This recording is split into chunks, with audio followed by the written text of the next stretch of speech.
সূরা নিসা 119 নম্বর আয়াত, আমি অবশ্যই তাদেরকে পথভ্রষ্ট করব, তাদেরকে মিথ্যা আশায় বিভ্রান্ত করব, আমি তাদেরকে আদেশ করব ফলে তারা গবাদি পশুর কান কেটে ফেলবে, এবং আমি তাদেরকে আদেশ করব ফলে তারা আল্লাহর সৃষ্টিকে পরিবর্তন করবে।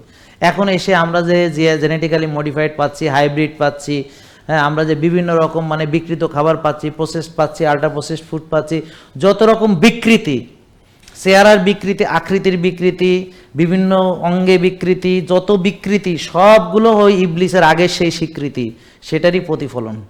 ঘটনা কোথায়? সেখান থেকে শুরু হয়েছে। মানে বলেই দিছে কিভাবে শয়তানি করবে, বলে দিছে। আর আপনারা কি একটা পড়ছেন মুসলমানরা? না।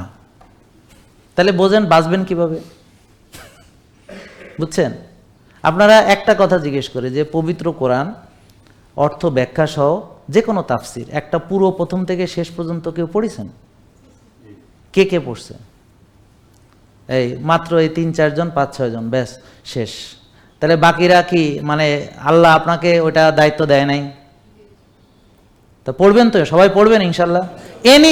এনিথিং যে কোনো একটা। তারপর আল্লাহ আপনাকে বিবেক দিছে, সত্য মিথ্যা আপনি বুঝে যাবেন। হ্যাঁ, বিভিন্ন তাফসিরে হয়তো কিছু, কখনোই বিতর্কে জড়াবেন না। ফান্ডামেন্টাল বিষয়গুলো যেগুলো স্পষ্ট সেগুলোর ভিতরে থাকলেই হলো। জেকে লাইফস্টাইল, ওষুধ মুক্ত সুস্থ জীবন।